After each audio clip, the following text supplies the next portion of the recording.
mga kalingap! Welcome back to my YouTube channel. Magandang araw po sa lahat sa amandako kayo ng mundo naroon ngayon. At ito nga guys, no, panibagong reaction, panibagong araw po tayo dito sa aking second channel. Ayan no, sa mga hindi pa po nakasubscribe sa aking second channel mga kalingap, My Vlogs, at sa aking main channel, Kalingap My. Ayan, pasubscribe na po mga kalingap. Ayan, gawin nyo na po 1,000 po itong aking second channel, no, at ating pagagalawin din ito, no, ang aking My Vlog. So sa mga hindi pa po nakasubscribe mga kalingap, pasubscribe na po.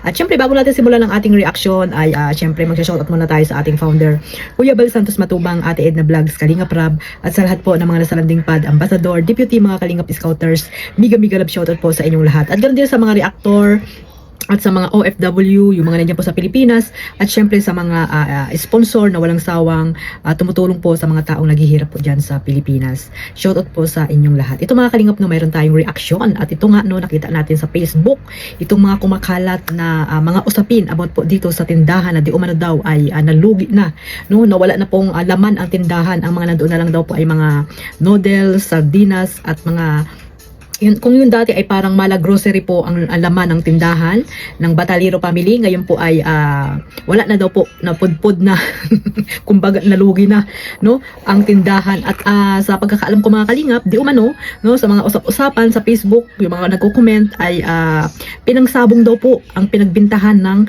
mga laman ng tindahan mga kalingap, at hindi po ibinili para po mapaikot-ikot or mapatawag dito, yun nga, mapaikot-ikot nila yung puhunan, no, para magkaroon ulit ng maraming laman ang tindahan. Pero hindi po nangyari yon, bagkos pinangsabong daw po di umano. Ito ba ay may mga katotohanan mga kalingap, itong mga sabi-sabi na ito, at hindi natin alam, no, at ito ay bumabase lang tayo sa mga post dyan sa Facebook. At ayun nga po ang mga usapin ngayon about po doon sa tindahan na lagas na po nalugi. Nasaan na yung tindahan noon na grabe yung laman ng tindahan, at ngayon po ay nalugi na. At sa pagkakaalam ko po at nalaman ko din po na yung nag-sponsor doon po sa tindahan na yon ay parang di umano daw po ay nadismaya, no, dismayado po, no, doon sa tindahan nila TQ mga kalingap, dahil nga syempre ang inaasahan niya ay lumago ang tindahan, pero yun, bumagsak po ang tindahan nila TQ mga kalingap. Ito ba ay may katotohanan, kasi hindi naman natin nakikita at wala namang mga kalingap partners doon na pupunta, at hindi naman pa ako nanonood sa kanila, no, kay Mang Iking, kay Uod, no, hindi pa ako nanonood, lalo lang po kay TQ, hindi pa ako nanonood dyan noon pa man, no, ever since na nag-ano po siya, nag-live, ay hindi po ako nanonood dyan. Nanonood lang at nakikita ko lang po sa mga reels, no, yung kanyang mga pinagsasabi pati ng kanyang nanay. At ayun, no, mga kalingap, ngayon nga po ay ito po yung mga usapin dito sa Facebook na talagang yung tindahan nga daw po di umano ng Bataliro family ay nalugi na, wala ng laman, dahil nga daw po ay pinangsabong na po yung puhunan, no, yung syempre yung mga binintahan ng mga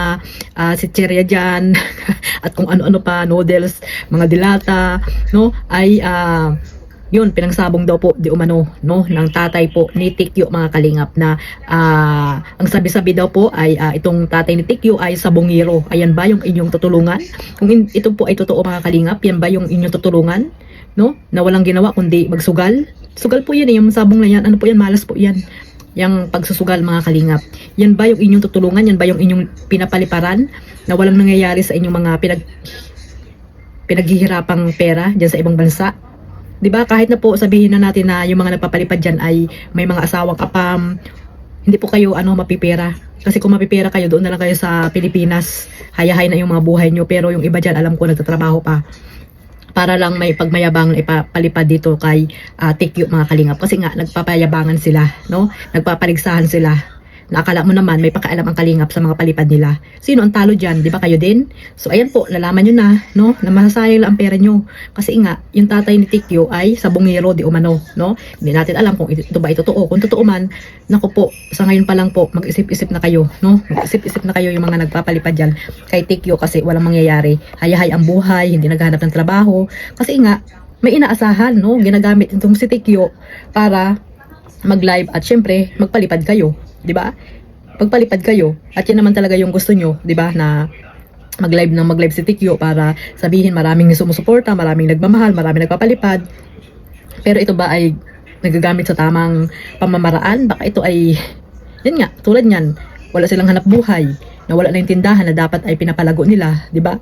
Sabi nila noon, yang si Hansel magtitindahan siya ng mga ulam-ulam. O ano ngayon nangyari? Wala na. Kahila-hilata na lang siguro yan dyan sa bahay nila. Wala nang ginagawa. Antayin na lang yung live ni TQ para yan, marami silang kita. Diba? Ano pa ang gagawin? Wala na.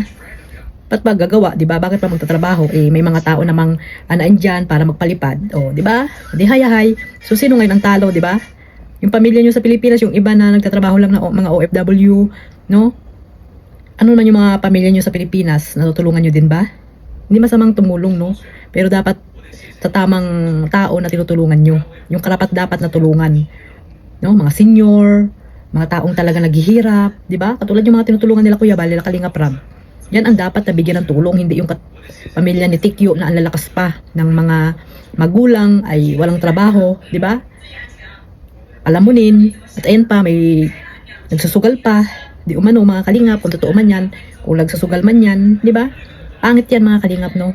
Diyan pa lang ay mag-isip-isip na po kayo. At syempre mga kalingap, yun nga, nawala ng tindahan, kung totoo man, ano nangyari, siyempre, madidismaya talaga yung ano dyan, yung sponsor, kung madidismaya nga siya, di ba?